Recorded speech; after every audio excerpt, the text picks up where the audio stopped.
Well, how y'all are this afternoon? This is your buddy George Jones over here at the Knob Creek Gun Range in beautiful, beautiful Bullitt County, Kentucky. We're on the area that's commonly referred to as the test fire range. It's not really a range at all. What it is, the old logging road that goes up into the head of the holler, and then this area over here is what's called the Cowboy Action Range. The lower range today is flooded because of all the inclement weather we've had. The gun I want to show you today is an interesting little gun. This was a $29 purchase back in the day. This is the Garcia Bronco. Now the Bronco is a little skeletonized, economy price, 22 long rifle, short long rifle. Rifle, it's just a rifle. It's got everything it needs to have a good functional single shot 22 rifle and nothing else. The stock is skeletonized, it's cast with a steel reinforcement in it. It has a crossbolt safety. It has a pseudo manual safety that was necessary to get the gun into the country after 1968. It doesn't function at all. It's just there. The takedown for the rifle is here. This false trigger in the front.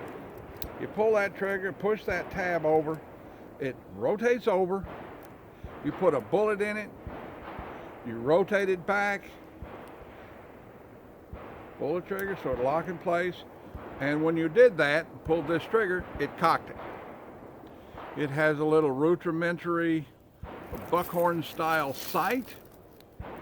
And then it has a wing protected front sight, which is, it's adequate.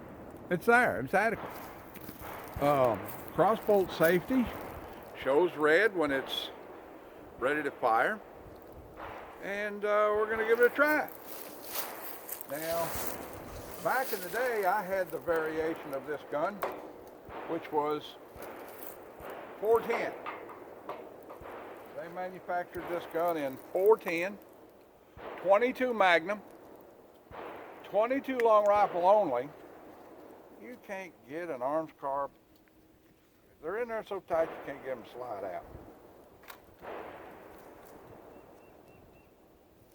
out.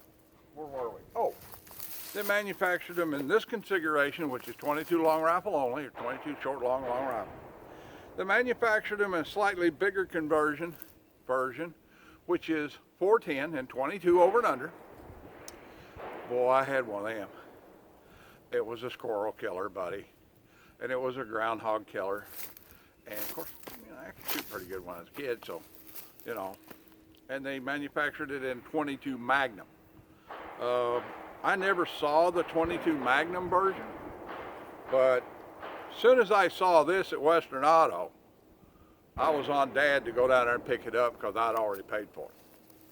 All right, pull her back there, rotate her around,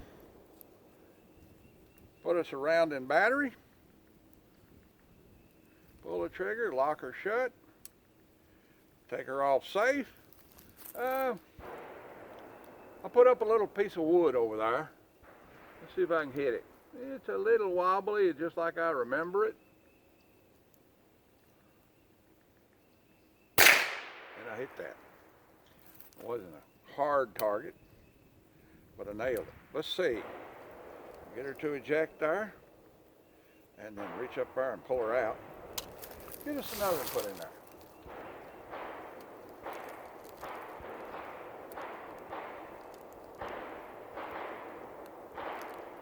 If I remember right, this gun was also a takedown.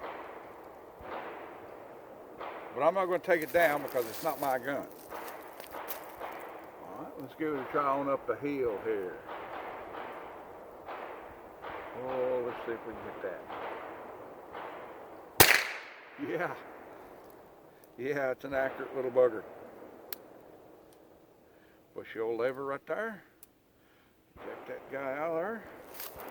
One more, just for the sake of we're all here.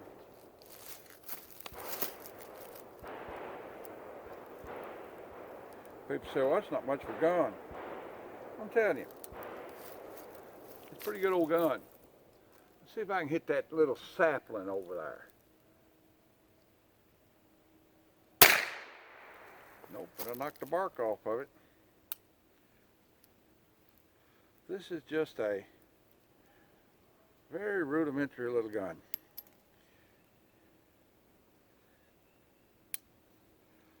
It's a great, fun little gun to shoot. Accurate. What's it worth today?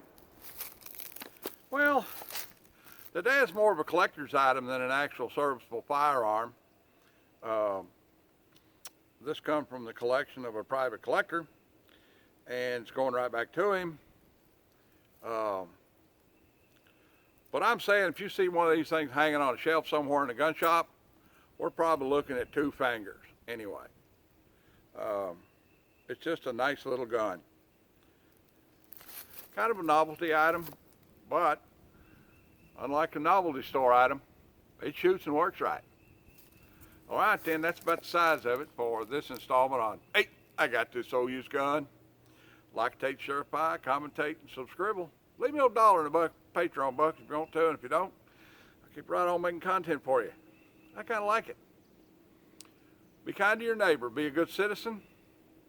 Check on your old people in your community. God bless America, and God bless each and every one of us. We'll see y'all when we see you. Bye now. Go over here and turn this thing off now. That's called cinematography right there, when you make videos all by yourself. Blocks. The big ones are 1-pounders. Okay. Actually, there's 2 of them inside of that casing to make the half-pounder. Is that, what would you use the wire for that? Like Yeah, that? you'd use blasting caps for that. And what are these? well, those are friction igniters to use with fuse. So when you used a fuse cap and you use the crimper to put the cap onto the fuse, then on the other end you would put the friction igniter on there so you can ignite it without having to light a match or a cigarette lighter in the dark or whatever, you know. Uh-huh. And that would get you going. Okay. What is that? That's a Hawkins mine. It's just a can full of Comp B. Is all it is. You screw the lid off of it and put a blasting cap and a fuse in the end of it, and it's just a demolition charge. Okay. Sometimes they had a magnet on the back of them where they would stick to a tank. Oh, okay. You know. And then so is this what the airborne guys? This is what they would have with them, or just I believe on the Normandy drop, everybody had a chunk of TNT, maybe a couple of blasting caps, you know, that sort of thing. A couple of hand grenades, an incendiary grenade, a smoke grenade, you know, that sort of thing. But for the most part, most of the stuff is combat engineer stuff. Oh, okay. Cap sealing compound for making sure your blasting cap and your igniter doesn't get wet if it goes in the water. Oh, okay. Because they typically use number 5 safety fuse, which is about as big around as a pencil, you know. And it would look, see, there's a dynamite bundle with conventional commercial dynamite and a friction igniter, yeah. Oh, okay. So they pull that red thing, that was the friction igniter? Yep, that was a friction igniter, and it would just that start burning. Like the fuse? That would light the fuse. What's that silver one there? That's a 10-cap blasting machine, is what that is. This ain't even my stuff, you know. Hey, That's, you know that's a 10-cap blasting machine. It'll detonate 10 electrical caps through 100 feet of firing wire to about 40 volts when you crank it. Oh, okay. You know, that's good stuff.